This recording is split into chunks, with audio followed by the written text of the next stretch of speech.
Welcome to the Surviving to Thriving series, where together we create meaning in life.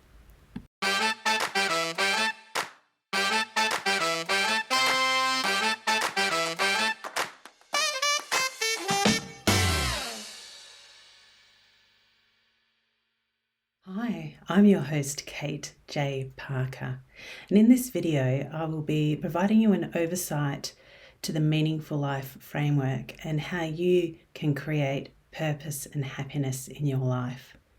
The fact you're listening to this podcast tells me that your life is transforming, or that you're going through some type of personal transformation in some way.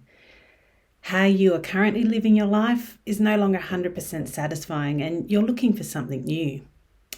I understand because I've been there myself. I hit absolute rock bottom quite a few years ago, and from there I undertook a personal transformation to turn my life around, and during that time I developed the Meaningful Life framework.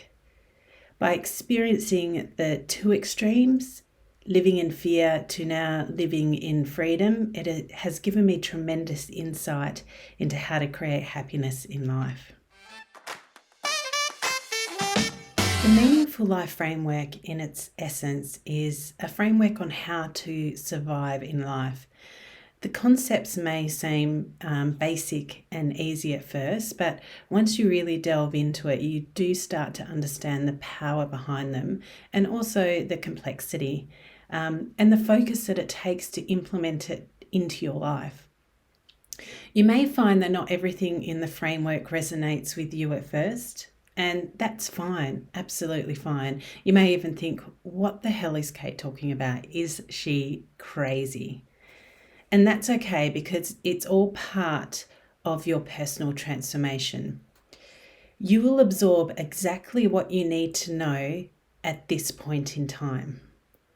And as your awareness grows, as you become more conscious and your perception changes, then more of the framework will resonate with you and have meaning. So just have patience. That's my biggest piece of advice. Our personal growth, our personal transformation, it's a lifelong journey. It's not something you're going to finish tomorrow or next week. In fact, there is no finish line. There is no point where you can say, hey, I'm now a fully enlightened person, because there are always deeper levels of understanding as we go through our personal transformations. So this is the Meaningful Life framework. And there are 3 steps to thrive in life by using this framework. The first is to learn the insights to living.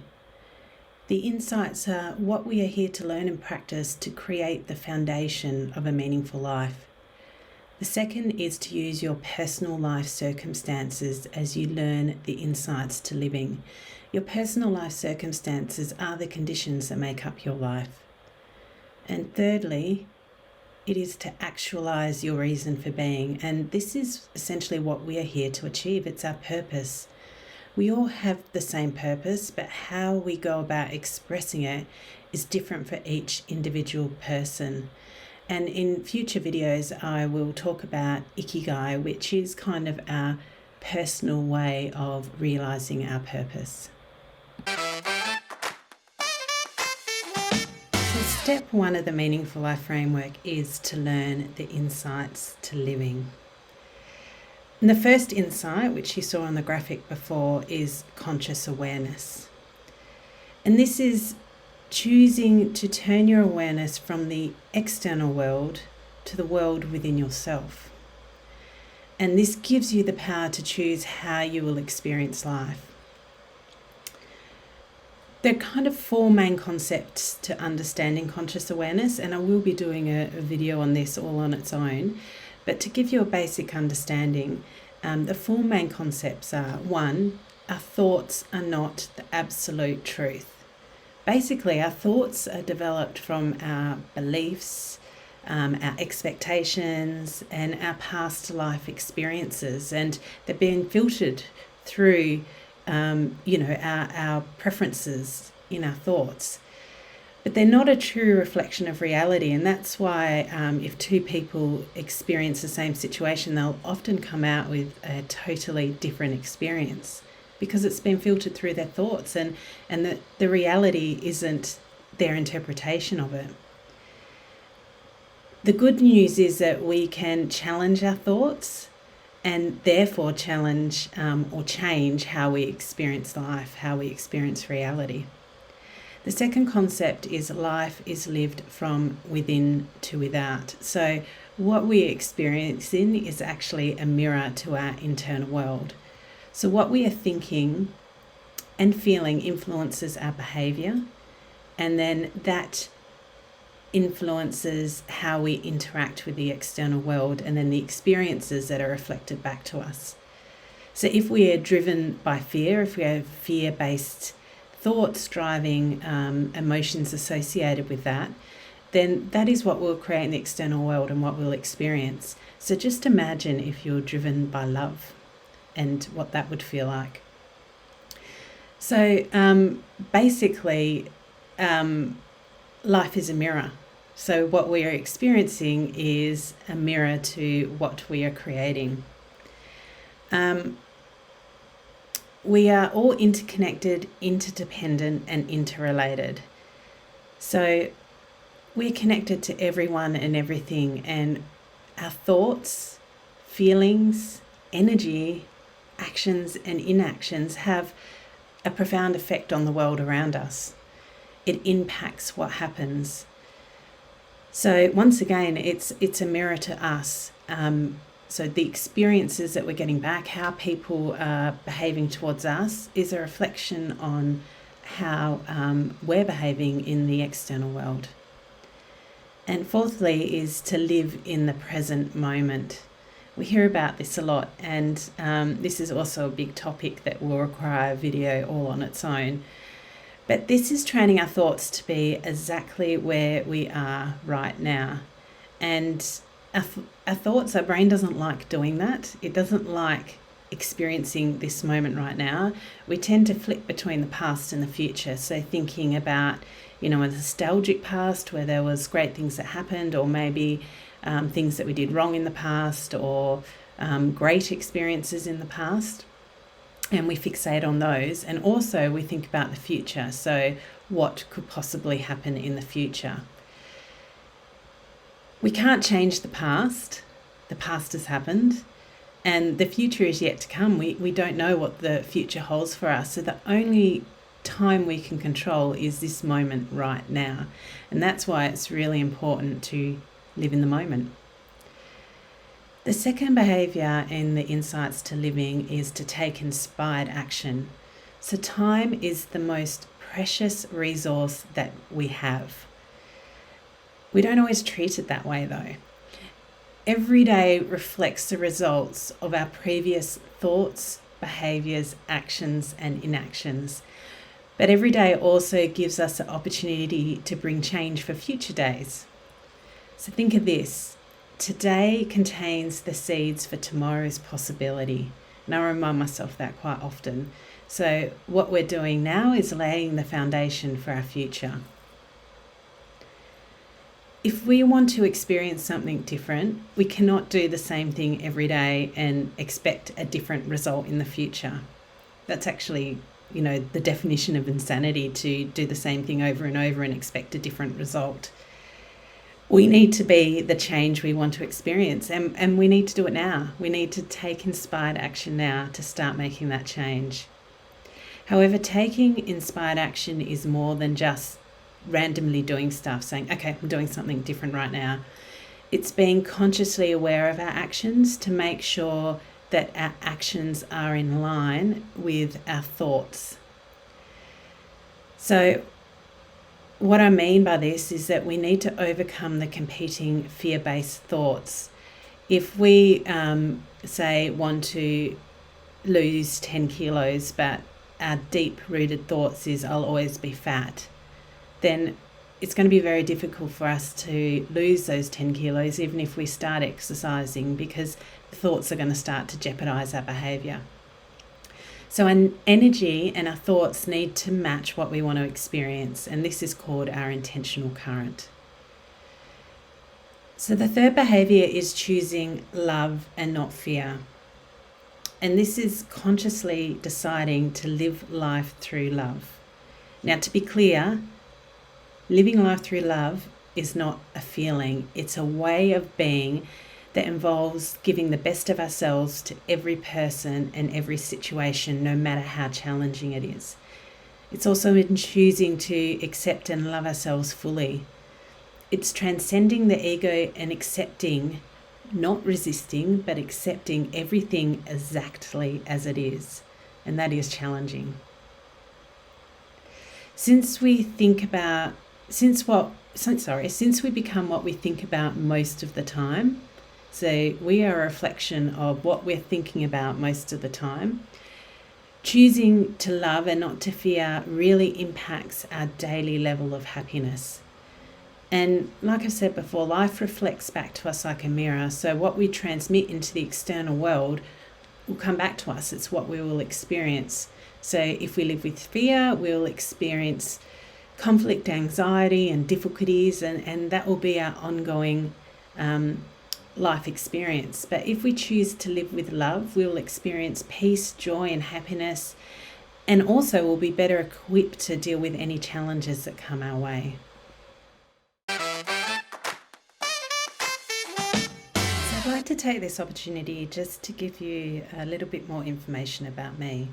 I'm the founder of the Zazen Collective, which is a movement to bring together like-minded people like yourself who are ready for personal transformation. I'm also the author of the Meaningful Life Framework, and here is the book right here. And this delves into the concepts that we are talking about in this series of videos, including the overview I'm giving today, but also includes a lot of personal insights and very practical exercises to help you with your growth and to strengthen your understanding. It is available through Amazon as both an ebook and a paperback version like this one. And more details are on the Zazen Collective website if you want to head over there and have a look.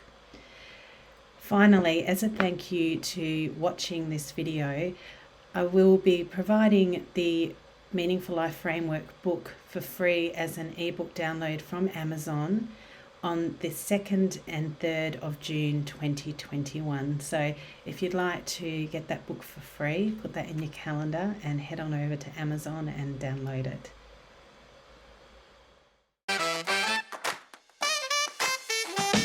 Step 2 of the Meaningful Life Framework is to understand your personal life circumstances so you can use them to embed the insights to living. And there are 3 aspects to personal life circumstances. The first one is destiny lessons. So destiny lessons are what we are here to grow and learn and transform as a person. And destiny lessons usually present themselves as a really difficult, challenging, frustrating, hard, painful, and uncomfortable situations that we experience in life. If we have an area in our life where we experience ongoing difficulties, so we might overcome a challenge only to have something else come our way, then this usually indicates that there's a big destiny lesson there for us to learn in order to move out of that cycle. And it's usually, the area of life may be finances or relationships or jobs, or, it's usually a big area of your life and something that you need to overcome. We're unable to permanently overcome a set of difficulties until we really learn and embed the destiny lesson and understand what it's teaching us and make the necessary changes. So I have done a whole video on destiny lessons, which is in this playlist series. So if you'd like to learn more about destiny lessons and how you can use them, have a look at that video. So while destiny lessons are what we are here to learn, our mission, which is the second aspect, of our personal life circumstances, our mission is what we are here to teach others. Our mission doesn't necessarily contribute to our own personal development, but it aids the whole collective and plays a vital role in raising collective awareness. So for some people, their mission may be obvious. They may be a doctor or a nurse or a teacher or a lawyer or a counsellor, and they feel immense satisfaction in what they're doing. It drives them, and they know that is exactly why they're here. However, you don't need to be aware of your mission to be able to fulfill it, because it will happen organically through your daily actions and inactions and conversations you have with people, and knowledge you impart to other people, and the way that you create opportunities for other people to learn. So by nature, information flows in one direction. It flows from those who have more information to those who have less. So you will naturally impart information through your words and behaviours and actions to help people with their destiny lessons. So I want to give you a personal example. Many years ago, I mentioned earlier, I hit absolute rock bottom. And when I was there, I decided that I wanted to end my life. And I attempted that and ended up in hospital. And luckily my attempt wasn't successful, because I wouldn't be here right now talking to you. But I remember lying in that hospital bed, and I was silently crying, when tears just fall down your face, but you're not necessarily sobbing. It was just a real intense sadness. And part of me was disappointed that I was unsuccessful, but there was a bigger realisation coming over me, and that was that I had caused immense pain to my loved ones, that I had no idea where to go from there. I had no idea how to take a step forward. And there was also a little bit of, embarrassment about what people would now think of me, because I was a professional and had a big family and big social network. Anyway, as I was crying silently, a nurse came into the room to do the regular observations that nurses do, like your blood pressure and heart rate and oxygen levels and all that. But she saw my tears, and she didn't do that. And she also didn't say a word. But what she did do is she placed her hand on my arm, on my skin, and it felt like about 5 minutes she just stood there, and I could feel the warmth of her skin against mine. What she was doing is she was telling me without speaking that I would be okay, and that the people that mattered would understand and rally behind me and help me. And what she did created that first step in my recovery, because it was then that I realised that there were people that cared. So she was fulfilling her mission just by standing there and touching my arm. We can also fulfill our mission by creating adverse situations for other people, through our actions, inactions, words, and omissions. So, we may be a manager and we have to terminate someone's employment, or we may be in a relationship that isn't working for us, and so we have to break up with someone. And through that, we create really painful and difficult situations for other people. But it also creates an opportunity for them to learn and to grow from that. So sometimes we are fulfilling our mission by doing things that are not so nice, but it creates that adverse situation for someone else to learn and grow. And finally, we have life conditions, and they are our own personal classroom.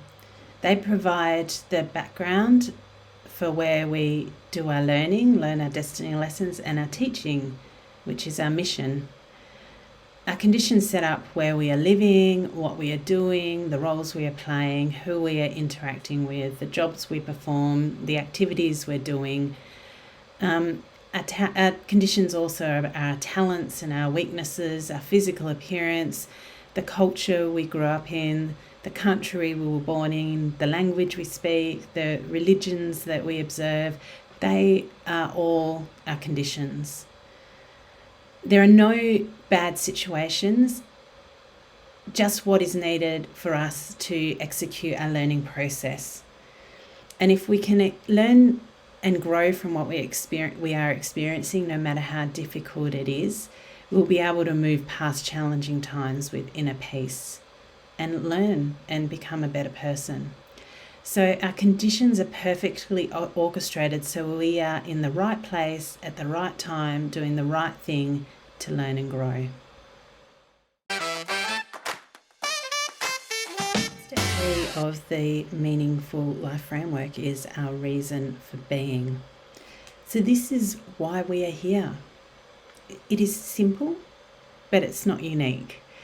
And it may sound easy, but it really does take practice to really embed this into your life by using your personal life circumstances to understand the insights to living. So our reason for being is divided into 3 main concepts, which is to be happy, create inner peace, and have connection with self and others. So the first thing to understand is that happiness is a way of being. It's not something that's created in a moment of pleasure. And we tend to just chase those moments of pleasure, trying to create happiness, but that's not what happiness is. It's about how you are inside all of the time. It is about appreciating what you have in life and not focusing or striving for what is wrong or what you don't have. Like I said, we don't have to chase or find happiness. It's just as simple as recognizing that you have everything right now in your life to choose to be happy, to choose happiness over dissatisfaction. And you do this by appreciating what you have and not focusing on what you are missing. So as a life is lived from within to without, lasting happiness is found internally and not externally in the transient world that changes all the time. So a few tips to cultivating a lasting happiness is to move the mind from thoughts of past experiences and future possibilities to be in this exact moment right now, appreciating what you have. Not investing happiness in possessions. So possessions eventually age, they get old, there's newer models that come out or they break, and when this happens, it impacts our happiness. Not expecting others to bring us lasting happiness. So giving someone else control of our happiness will only bring us moments of pleasure when they meet the conditions that we have placed on the relationship. But when they don't do what we want or need them to do, then we'll feel dissatisfied and unhappy. Not investing happiness in situations and experiences. Change is an inevitable part of life. It's something that you can absolutely guarantee that change will happen. This moment will pass. So if we're investing happiness in a particular situation or experience, it will change and it will move on, and then that will impact our happiness. And finally, moving from resisting the way things are to accepting the present moment exactly how it is, and only investing effort into what is within our control to change and letting everything else go. So the next step is inner peace, and inner peace is not the absence of challenges. We need difficulties in order to deepen our experience and provide us with rich opportunities to learn and grow. We need those difficulties because they're our destiny lessons. But what inner peace does is it provides stability in our inner world. It stops us from overreacting, catastrophizing, and becoming victims.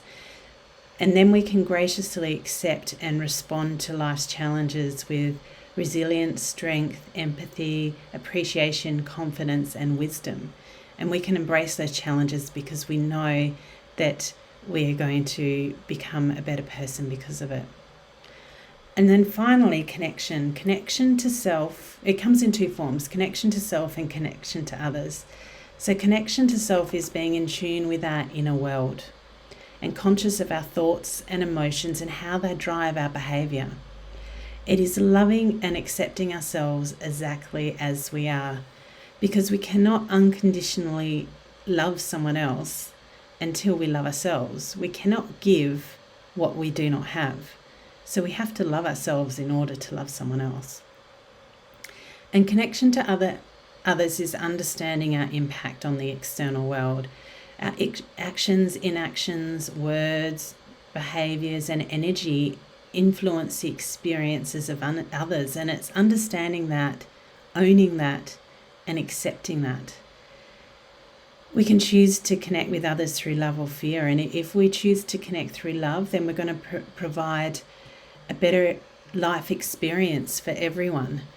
But if we connect through fear, then that is what we're going to create for other people.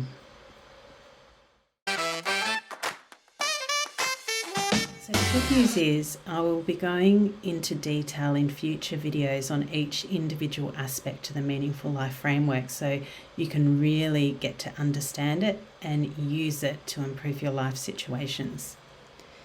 If you'd like a graphic of the Meaningful Life Framework, you can download it from the Zazen Collective website and just go to the Books tab, and it's a free download that will give you the graphics so you can start to play around with it. Also, if you are enjoying this video, please don't forget to subscribe and to like the video. It helps to get it out there and get this message out there and help other people. So to recap on today's episode, the Meaningful Life Framework is a guide on how to thrive in life, and it's divided into 3 key areas. The first is we're here to learn the insights to living. The second is by using our personal life circumstances. And the third is to actualize your reason for being. Now, don't forget that my book is available as an ebook on Amazon for free on the 2nd to 3rd of June 2021. If you do read it, I'd really appreciate it if you could leave a review on Amazon for me. I hope you've enjoyed this episode, and I feel really honoured that you've taken your time to listen to this video and watch it. Thank you for joining me, and I look forward to you tuning in next time. Bye-bye for now.